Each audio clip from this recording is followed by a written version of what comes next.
Lo siento en mis huesos, estás aquí, a punto de moverte en viento recio. Dijiste tu espíritu derramarás sobre cada uno de tus hijos. Ven ya.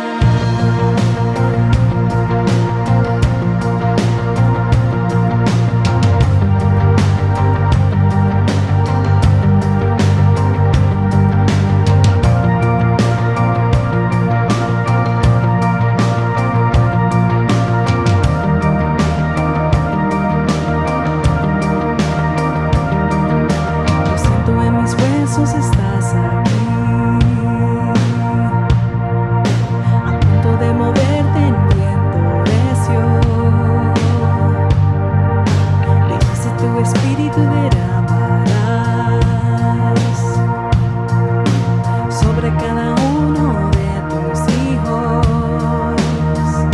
Que venga hoy tu lluvia de amor, que venga hoy tu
Espíritu,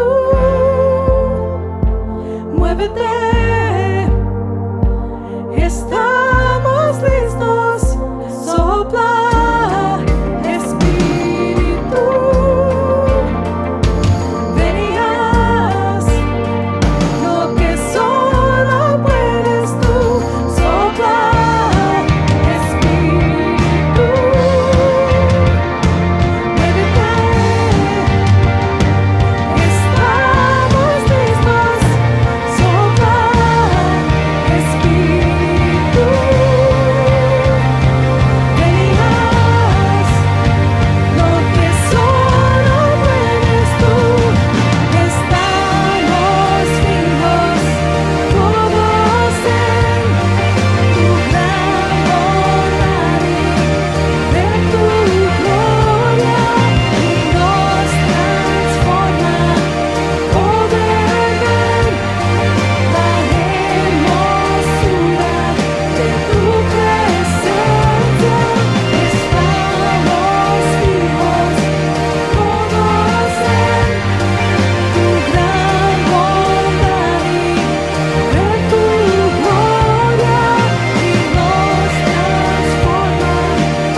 Hola a todos, Dios me los bendiga. Qué bueno que nos dejes entrar en tus hogares una vez más. Espero que haya tenido un buen día de acción de gracias donde haya disfrutado con su familia. Así es que estamos contentos en esta tarde. Hoy es el último domingo donde terminamos esta serie sobre Primera de Juan. Ha sido una serie maravillosa en la cual hemos aprendido muchas cosas importantes y damos gracias a Dios porque nos ha permitido cruzar este libro.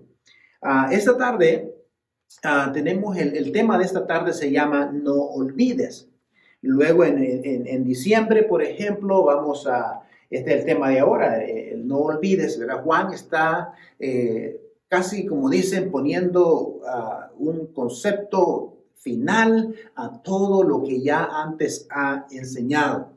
Y hablando de esto, la próxima semana comenzamos esta serie que se llama Más o Chris Más. Entonces, veremos tomado esas 3 letras porque hablan de algo muy importante. Vamos a estar hablando, por ejemplo, de más esperanza, más gracia, más celebración, más expectativa. Así que va a ser una serie extraordinaria sobre Navidad. Es que les pido que se mantengan en conexión, conectado, porque una cosa es estar a la distancia y desconectado y otra cosa que sí podemos estar a la distancia, pero al mismo tiempo estar conectados. Así que esta tarde déjenme compartir entonces los versículos a tratar en el día de hoy. Son los últimos 3 versículos de Primera de Juan, el capítulo 5. Así que démosle lectura a lo que dicen los versículos. Dice, sabemos que los hijos de Dios no se caracterizan por practicar el pecado, porque el Hijo de Dios no los mantiene protegidos y el maligno no los puede tocar. Sabemos que somos hijos de Dios y que el mundo que nos rodea está controlado por el maligno. El versículo 20 y el 21 dice, y sabemos que el Hijo de Dios ha venido y nos ha dado entendimiento para que podamos conocer al Dios verdadero y ahora vivimos en comunión con el Dios verdadero, porque vivimos en comunión con su Hijo, Jesucristo. Él es el único Dios verdadero y Él es la vida eterna. Queridos hijos, aléjense de todo lo que pueda ocupar el lugar de Dios en sus corazones. Así es que esta es la forma como Juan va a terminar esta parte. Ahora, no sé si ustedes recuerdan, pero hablamos, por ejemplo, hace unas semanas acerca de la importancia de saber y creemos que para Juan era importante saber, el conocer, el saber lo que éramos nosotros, el saber quiénes somos, cuál es nuestro estado como hijos de Dios y al conocer nuestra identidad fácilmente podemos apartarnos de todo aquello que no haga fit, que no entre o no sea alineado con tu identidad como creyente. Entonces hablamos de eso, ¿verdad? Para que sepan, entonces note bien los versículos que habla Juan para que sepan, y en esto conoceréis, y para que sepan que son hijos de Dios, para que sepan. Tiene toda esta gama de versículos ahí en la escritura, en estos 5 capítulos donde habla en específico de saber. Entonces, Juan va a usar estos tres versículos esta tarde para recordarnos algo que ya nos ha dicho antes. Esta es la idea. Va a usar estos 3 versículos para recordarnos algo de lo que Él ya nos ha dicho antes. Así que vamos a ver lo que dice el versículo 18. El versículo 18 lo vamos a tratar versículo por versículo, estos 4 versículos prácticamente. Dice así, y sabemos que los hijos de Dios no se caracterizan, o sea, no es la práctica, no es lo habitual, por practicar el pecado, por practicar. Esto está hablando de un pecado que lo hacemos premeditadamente, deliberadamente. Y esto es lo que Juan dice, el pecado. Porque el Hijo de Dios los mantiene protegidos y el maligno no los puede tocar. Juan está recordándonos a nosotros una vez más. Y esto lo vimos ya en el versículo, en mensajes anteriores, por ejemplo, en el mensaje que predicamos, el número 11 de esta serie, hablamos incluso de que el verdadero creyente no practica el pecado. Entonces Juan está usando estos 4 versículos últimos para recordarnos estas cosas importantes. De que un creyente no practica el pecado. Este pecado es más, hemos mencionado este tema varias veces a lo largo de la serie. Lo hablamos, por ejemplo, cuando predicamos en el capítulo 1, versículo 8 al 10. Lo mencionamos incluso porque es similar a lo que decía en el capítulo 2, versículos del 1 al 3 y el capítulo 5 o 3, 5 al 10. Pero también, si nota, también es similar a lo que dice el capítulo 3, versículo 9 del Primera de Juan. Dice, los que han nacido en la familia de Dios no se caracterizan por practicar el pecado, porque la vida de Dios está en ellos. Así que no pueden seguir pecando porque son hijos de Dios. Entonces Juan está interesado y está tratando de convencernos, de recordarnos a nosotros que un hijo de Dios no sucumbe ante la práctica del pecado. Así que el punto que Juan está haciendo a los lectores es muy directo y claro aquí. Es muy directo. Las falsas enseñanzas que circulaban en ese tiempo alrededor de la ciudad en Éfeso y en otras ciudades circunvecinas ahí, que tanto el cuerpo y el espíritu, esto era lo que se enseñaba, los gnósticos, ¿verdad? Lo que enseñaban los falsos maestros, que el espíritu y el cuerpo eran dos cosas totalmente separadas. Así que el argumento era de podías ir a ver las prostitutas en el templo de Artemisa, en el templo en Éfeso, y no tenía nada que ver con tu espíritu. Porque para ellos la carne y el espíritu obviamente que estaba separado. El argumento era que algo que hicieras con el cuerpo, con la materia, no tuvo nada o ningún impacto o ningún efecto en tu espíritu. Ahora, porque recuerden que la enseñanza de ellos era de que Jesús no era espíritu solamente, que no era humano o carne 100%. La iglesia en sí, la iglesia de Éfeso, a la que Juan está escribiendo, está, por ejemplo, en medio de una ciudad donde hay orgías y pecaminosas horribles en esa ciudad. Es más, algunos decían que se hacían estas reuniones en el templo de Artemisa, ¿verdad? En Atenas, y lo consideraban orgías masivas y la llamaban reuniones de adoración. Ahora, déjenme compartir con ustedes rápidamente lo que los arqueólogos enseñan. Este era, se supone, el templo de Artemisa, o la diosa de la prosperidad, que ahorita vamos a hablar un poquito más de eso, las primeras imágenes, ¿verdad?, de lo que venía siendo el templo. Y ahora, ¿verdad?, eso es lo que ahora queda en el día de hoy de ese mismo templo. Ahora, esto es importante cuando nosotros vamos a entender este concepto. ¿Por qué Juan está tan interesado y tan insistiendo en que el creyente debe de mantenerse alejado de todo este sistema de mundanalidad que se daba ahí? Sabemos que el templo de Artemisa fue una distracción y una tentación incluso para la gente de Éfeso. Para la gente y todas las áreas circunvecinas. Artemisa, o Diana, ¿verdad?, que también se llama así, era la diosa de la fertilidad, porque, por lo tanto, gran parte de las prácticas que se daban en el culto eran diferentes actos sexuales, porque era Diana o Artemisa, era la diosa de la prosperidad. Así que entonces era muy conveniente para los falsos maestros decir que puedes ir y participar y llamarlo a eso una reunión corporal que no involucraba ciertamente tu espíritu. Como ven, esa es una de esas cosas que Juan quería asegurarse, que los creyentes no llegaran, que no se involucraran en esto, porque ahí lo tenían.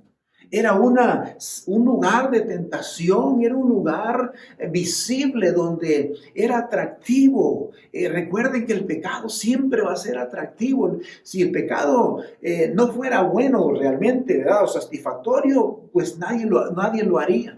Pero es por esa razón que Juan está insistiendo de que, por ejemplo, de que un verdadero creyente no practica el pecado. Y quiere dejar bien en claro, antes de cerrar esta porción de la Escritura, de que el verdadero creyente no practica el pecado. Esa es la primera cosa que Juan quiere recordarnos a usted y a mí.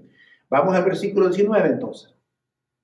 El siguiente versículo dice: sabemos que somos hijos de Dios y que el mundo que nos rodea está controlado por el maligno. Esa es una realidad, fue una realidad en aquel tiempo, ha sido una realidad en la historia y sigue siendo una realidad en el día de hoy. El mundo, el cosmos, el nuevo sistema está controlado por el maligno.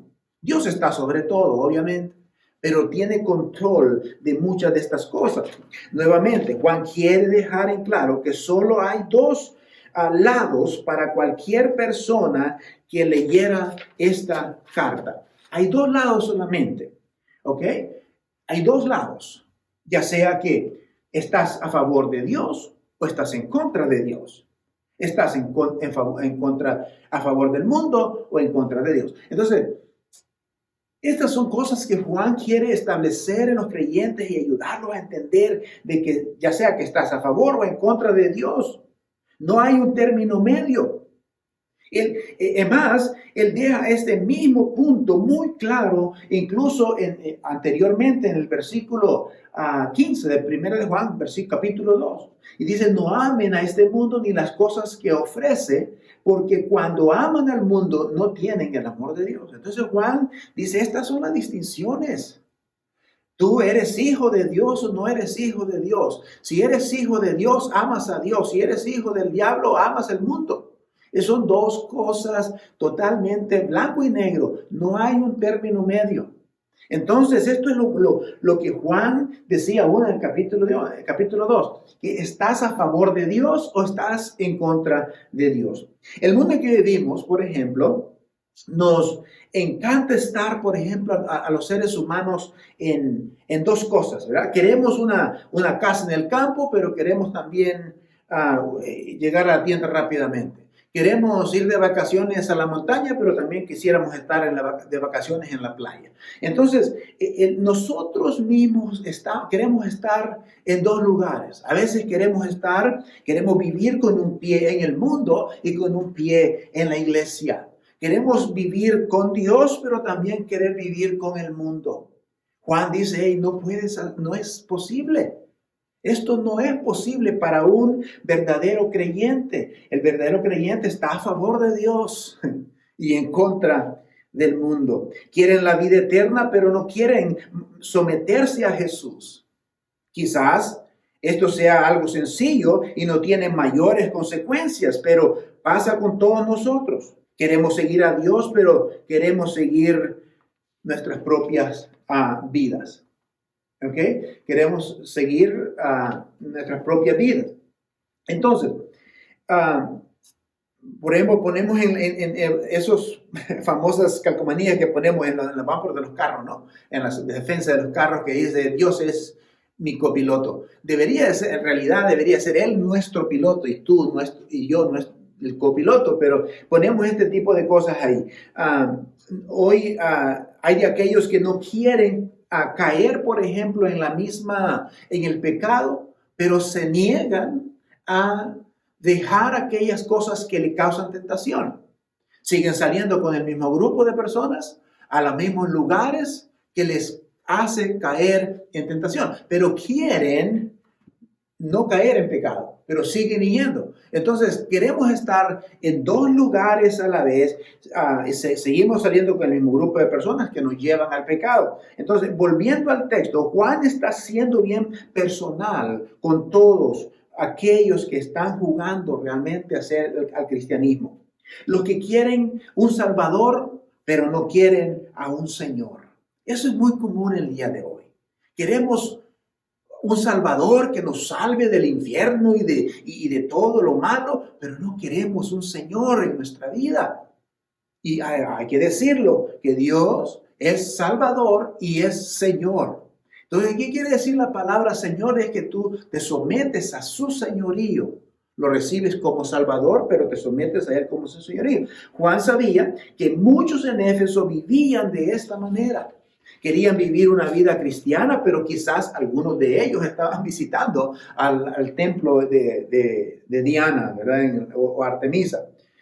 Y Pablo, Juan va a tratar de ser enfático en esto, es decir, es una forma u otra. No hay término medio. Dios es Señor y Salvador o no lo es. ¿Ok? Lo vuelvo a repetir. Dios es Señor y Salvador o no lo es. Así es así. No hay un término medio. Las razones por las que esto es tan importante era que los falsos maestros que habían influido en la gente, estos tenían influencia en la gente, tenían poder de convencimiento. Muchos de ellos, de estos falsos maestros o los gnósticos que estaban ahí, eran gente que probablemente había escuchado el evangelio de la palabra de Dios, las mismas enseñanzas. Pero de pronto quizás comenzaron a escuchar, esta misma gente estaba en la iglesia, comenzaron a escuchar quizás doctrinas, quizás algún otro tipo de filosofías o enseñanzas y comenzaron a vivir, a pensar ya de una forma distorsionada. Pero se mantuvieron ahí en la iglesia, se mantuvieron ahí y por lo general son personas que son atractivas, llamativas. Y es como, por ejemplo, si usted va con alguien a la iglesia y te sientas al lado de él, vas al grupo pequeño, has tenido compañerismo con él y lo has visto servir, lo has visto convertirse y de pronto comienza a pensar y a hablar y a recibir estas cosas raras y comienza de alguna forma a irse apartando de la verdad, apartándose del camino, del enfoque. Ahora, esto es la forma astuta de cómo Satanás actúa. Satanás te invita y tú accedes un poquito. Es como cuando tú metes el dedo, metes la mano y luego el brazo y todo. Y de pronto, al final del día, te encuentras que ya estás metido, ¿verdad? Todo alejado de Dios, en otras cosas, en otros conceptos, con otras filosofías que no tienen nada que ver con la vida cristiana. Entonces, Satanás es bien astuto y él va a someterte de alguna forma y tú vas accediendo poquito a poquito y él va tomando el control. Satanás no es que va a venir a la vida de las personas y va a irrumpir así en la vida de las personas vestido de rojo con ese, ¿cómo se llama? Tenedor, forma de tenedor, ¿verdad? O con una cola y cuernos. No. Satanás no actúa de esa forma. Satanás es astuto y comienza a influir, comienza a hablarte al oído y a distorsionar el concepto de la vida, el concepto de la Biblia, el concepto de Dios. Y comienza a distorsionarlo de tal forma de que de pronto no te das cuenta y estás lejos del Señor. Sin embargo, así es como Satanás realmente actúa. Entonces, el versículo dice, ¿estás a favor de Dios o estás en contra de Dios? No hay término medio. ¿Eres o no eres? ¿Eres creyente o no lo eres? ¿Estás en el mundo o estás con Dios? Es algo. Entonces, un verdadero creyente están a favor de Dios, están del lado de Dios. Volvamos al versículo 20. Versículo 20 es muy interesante. Juan nos da dos formas de la palabra conocer. Esta palabra que está en español, ¿verdad? Y esto es lo que dice, y sabemos que el Hijo de Dios ha venido y nos ha dado entendimiento. Dice bien, para que podamos conocer al Dios verdadero y ahora vivimos en comunión con el Dios verdadero porque vivimos en comunión con su Dios, con su Hijo Jesucristo. Le voy a mostrar algunas cosas aquí importantes. La palabra sabemos es la palabra eido, ¿ok? No sé si lo estoy traduciendo bien en griego, pero es la palabra eido. Y esta palabra sabemos tiene que ver saber más allá de una sombra de duda. O sea, en otras palabras, es saber de algo, es algo que tú sabes de algo, pero no has tenido la experiencia. Esa es la palabra saber. Ahora, saber es importante. Saber es importante. Entonces, pero usa la palabra conocer, dice Pablo en versículo 20, para que podamos conocer. Ahora, la palabra conocer es la palabra kinosco, ¿verdad? La palabra kinosco en griego que significa literalmente conocimiento adquirido por experiencia. Es un conocimiento íntimo y no solo intelectual. Es un conocimiento íntimo, no solamente intelectual. No es solamente que lo sabes, sino que has tenido la experiencia, que lo conoces. Entonces, es como en este pasaje se usan esas dos palabras importantes. Conozco o conozco, ¿verdad? Que es la palabra que nosotros usamos en español, conozco. Así que el conocimiento adquirido por la experiencia es un conocimiento íntimo y no solo intelectual. Esto es importante. Juan dice que usted y yo podemos conocer a Dios. Lo podemos conocer íntimamente. Conocer es a alguien por experiencia. Lo ha explorado, lo ha visto, lo ha experimentado. Este es el punto que Juan está haciendo. Hay muchos que sabemos de Dios, pero que no lo conocemos. Y Juan dice, el verdadero creyente conoce a Dios. El verdadero creyente conoce a Dios. Es importante esto. Y fíjense lo que pasa.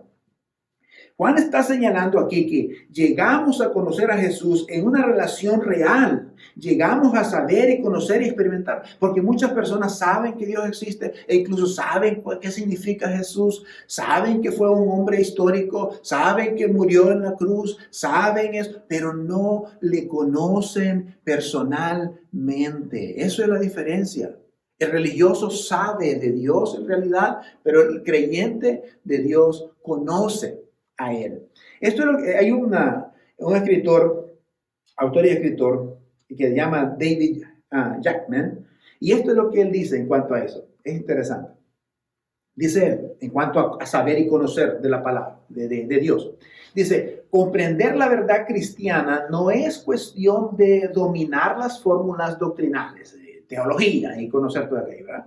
Dice, por importantes que sean, o de cautar ideas filosóficas como las que propagaban los gnósticos, sino saber, dice, y conocer y someterse a la persona verdadera para conocer al que es verdadero. Permítanme compartirles esto rápidamente, porque esto es muy importante.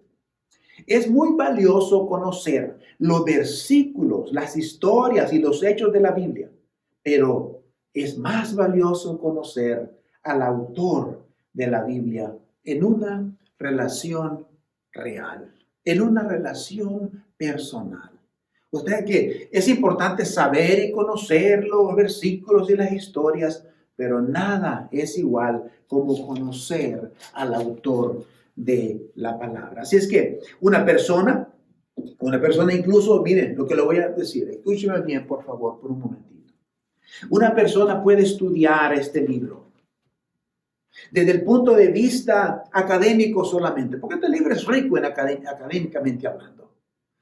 Personas pueden incluso estudiar a este libro para impresionar a los amigos de cuánta teología y cuánto conocimiento tienes. Es más, podemos estudiar incluso este libro para encontrar errores o para tratar de encontrar contradicciones y de esa forma oponerme al cristianismo. Podemos estudiar este libro desde ese punto de vista. Lo podemos estudiar incluso desde el punto de vista de la ciencia. Incluso este libro muchas personas lo han estudiado para conquistar a la chica o al chico de su sueño. Incluso también este libro se ha estudiado o lo estudian algunos para hacerse ricos, para hacerse millonarios, como el Evangelio de la Prosperidad, por ejemplo. Y Ahora en día hay gente que estudia este libro para hacer películas y hacerse multimillonarios. No conocen ni Dios, no saben, no son creyentes ni temen a Dios, pero usan este libro para su propio beneficio. Pero nada de eso es lo mismo como estudiar este libro, escúcheme bien, para conocer íntimamente a aquel que es nuestro Señor. Nada ocupa ese lugar. Así que el verdadero creyente puede conocer a Dios íntimamente, personalmente. Así es como el verdadero creyente conoce a Dios. Versículo 21. Dice, queridos hijos, aléjense de todo lo que pueda ocupar el lugar de Dios. Esto es muy importante. Ahora Juan otra vez vuelve a este punto. Vuelve a recalcar y este versículo como su cierre principal dice, estas palabras son importantes. Mire, dice, queridos hijos, aléjense de todo lo que pueda ocupar el lugar en su corazón. Hay otras versiones que lo dice de esta manera. Hijitos míos, guárdense de los ídolos. Eso es lo que dice, ¿verdad? Otra de las citas bíblicas de otras versiones. A primera vista, esto parece que es algo que Juan lanza por ahí, ¿no? Pero no. Juan ha estado hablando de esto muchas veces. Muchas veces se ha estado hablando de esto, de poner a Dios primero en nuestra vida. El creyente verdadero sigue a Dios verdadero. Y ahora fíjense bien, y esto solo es un signo de exclamación. Seguir a alguien o a algo que no sea Dios es seguir adorando a un ídolo. Ahora, un ídolo es cualquier persona o cosa que desvía nuestra atención de Dios. Escúchenme porque esto es muy importante. Un ídolo es una cosa o persona que desvía nuestra atención de Dios.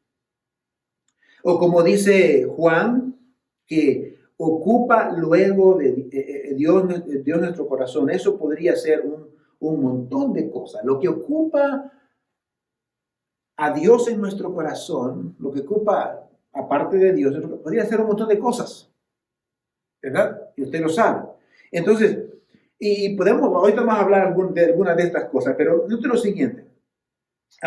En Éfeso estaba lleno de pequeñas estatuillas, de falsos, ¿verdad? Y quizás de Artemisa, y quizás habían plateros de cerámica y escultores de madera. Probablemente esto era normal en el área de Éfeso, especialmente en alrededor de donde estaba el templo, ¿verdad? Vendían pequeñas estatuillas de Artemisa y todos los viajeros que venían las compraban y todo esto. Estoy seguro que la ciudad incluso estaba llena de tiza, llena de ídolos pequeños, medianos, grandes y los indeseables monumentos grandes, ídolos ahí. Entonces, por lo tanto, se trata de una cuestión espiritual. Y Juan dice, hey, tengan cuidado, aléjense de los ídolos. Queridos hijos, aléjense de todo lo que pueda ocupar el lugar de Dios. Sin embargo, es importante hablar de los ídolos desde el punto de vista actual. ¿Ok? ¿Tenemos que preocuparnos por los ídolos? Le pregunto eso. ¿Tenemos que preocuparnos nosotros por los ídolos? Quizás usted probablemente no tenga estatuillas por aquí, por allá, en su casa, regados alrededor de su casa. Probablemente no lo tenga. Ni tengas estatuillas de Diana, ni de Hércules, ni de tus cantantes favoritos, porque a veces hasta eso hemos idealizado, ¿verdad? Pero tenemos todo tipo nosotros de ídolos. Lo que llamamos ídolos actuales, ídolos contemporáneos, y quizás son diferentes a los ídolos del mundo pagano. Pero hablando de los ídolos, hay Stephen Cole, este pastor, tiene una mejor forma de hablar de los ídolos. Y esto es lo que dice Stephen Cole. Escúchenme bien. Lo voy a leer, tratando de leerlo despacio para que me lo pueda escuchar y entender bien. Y esto es lo que dice Stephen Cole. Dice, en un sentido más básico, un ídolo es cualquier cosa que ocupa el lugar legítimo de Dios en su vida. Pablo compara incluso la codicia con la idolatría. Efesios 5:5 y Colosenses 3:5. Lo puede buscar en su Biblia. Puede ser su carrera, su búsqueda del dinero, sus posesiones, la devoción excesiva al ocio o a la pereza y la recreación incluso. O incluso anteponer una relación humana a su relación con Dios. Todo se puede convertir en idolatría. Incluso cuando ponemos, dice aquí, dice Stephen Cole, una relación humana, la anteponemos ante la relación con Dios. O sea que esa relación humana está primero que Dios, en esta palabra, es lo que está diciendo. Todo eso se puede convertir en idolatría. Sigue diciendo Stephen Cole. Poner tu intelecto por encima de la revelación de Dios es idolatría. O sea, creerte que tú sabes más que Dios y que eres mejor en entender y lo que es la vida, eso también, dice Stephen Cole, es una idolatría. Ver horas de programas de televisión estúpidos e inmorales cada semana. O pasar horas jugando juegos de computadora sin tener tiempo para estar con Dios y servirle. Eso es idolatría. Eso es idolatría. Ahora, fíjense lo siguiente, sigue diciendo. En la raíz de todo esto está el ídolo del yo. El idólatra no ha cedido el trono de su vida al Dios verdadero, más bien quiere su voluntad y a su manera. Trata de usar a Dios para conseguir lo que quiere. Y si su Dios no cumple, vuelve a dejarlo en el estante hasta la próxima vez que necesite algo y luego lo usa de nuevo. Si no funciona, buscará otro Dios mejor que le consiga lo que quiere. Sigue diciendo Stephen Cole. Pero dice, el idólatra no se somete a Dios, al Dios vivo y verdadero. Me temo, dice incluso, que muchos de los que dicen ser cristianos nacidos de nuevo solo están tratando de usar a Dios para obtener felicidad, paz o una vida mejor. Si trae luchas y pruebas, mejor se buscan otro Dios. Eso es idolatría. Esto es extraordinario. Si usted quiere este dicho, este quote de Stephen Cole, ahí lo tenemos aquí. Pero es algo interesante en esto, que me gustaría terminar. Esta es nuestra declaración de la última de esta serie. Que un verdadero creyente mantiene a Dios en primer lugar. Amados hermanos, les hablo como su pastor y con todo mi corazón. Les amo. Pero esto es lo que quiero decirle a usted. Uno puede criticar a ciertas culturas o ciertos grupos paganos por su idolatría y una vez se dice, ¿cómo puede ser que estén adorando ídolos, etcétera, etcétera? Pero hay que ser bien sincero y honesto. Como dice Stephen Cole, nosotros tenemos un montón de dioses. Si los ídolos que hoy tenemos, si tú estás idolatrando las posesiones, si tú estás idolatrando el dinero, si tú estás idolatrando el materialismo, si tú estás idolatrando tu familia, si tú estás idolatrando tu placer, si tú estás idolatrando incluso tus vacaciones, ¿verdad? Si usted está idolatrando la vida en sí, Juan dice, aléjense de esos ídolos. Aléjense de la idolatría. Es más, como mencioné en principio, en Efesios, Pablo compara la idolatría con la codicia. Con la codicia. Codiciamos esto, queremos tener aquello, queremos ser millonarios por las razones equivocadas, como dijimos la semana pasada, por las razones y por los motivos equivocados. Ahora, queremos y tomamos todos estos ídolos en nuestra vida. Nada debe ocupar el lugar de Dios en tu vida. Si eres creyente, puede ser tu trabajo, puede ser tus hijos, puede ser tu familia la que esté ocupando el lugar de Dios. Así que como pensamiento final, yo les animo en el nombre del Señor que cambiemos esas prioridades. No usemos a Dios. Usted y yo, a veces los seres humanos pensamos de que podemos hacer tonto a Dios, ¿verdad? Hay un versículo incluso en Gálatas que habla de eso. De Dios nadie se burla, ese versículo. Pero a veces creo que pensamos que podemos hacer tonto a Dios y usarlo solamente. A veces lo podemos usar solamente para que me dé salvación, pero no me quiero someter a Él. A veces queremos usarlo solamente para vivir una vida tranquila, una vida en paz, y una vida de gozo, una vida familiar, etcétera. Todas esas cosas son buenas. Pero si tú solamente estás usando a Dios para tener buena salud, para que Dios te proteja del virus, si tú solamente estás usando a Dios en ese sentido, el único que está siendo engañado eres tú. El único que está siendo engañado eres tú. Así que yo te pido en el nombre de Jesús que pongas a Cristo, a Dios primero, porque un verdadero creyente, escúcheme bien, mantiene a Dios primero en su vida. Y con esto cierra Juan. Dice, ten cuidado con la idolatría. No quizás con las estatuas y toda esa cuestión, no, con los dioses contemporáneos que usted y yo luchamos todos los días. Así que Dios me los bendiga y nos vemos la próxima semana por esta misma plataforma.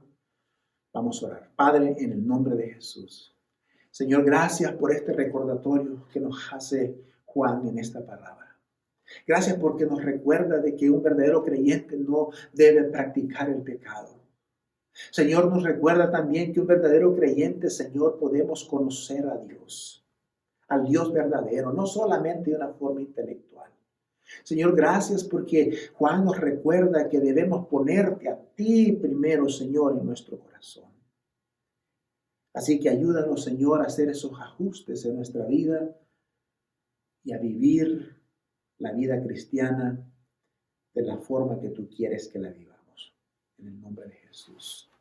Amén. Que Dios me lo bendiga. Tengan una buena semana.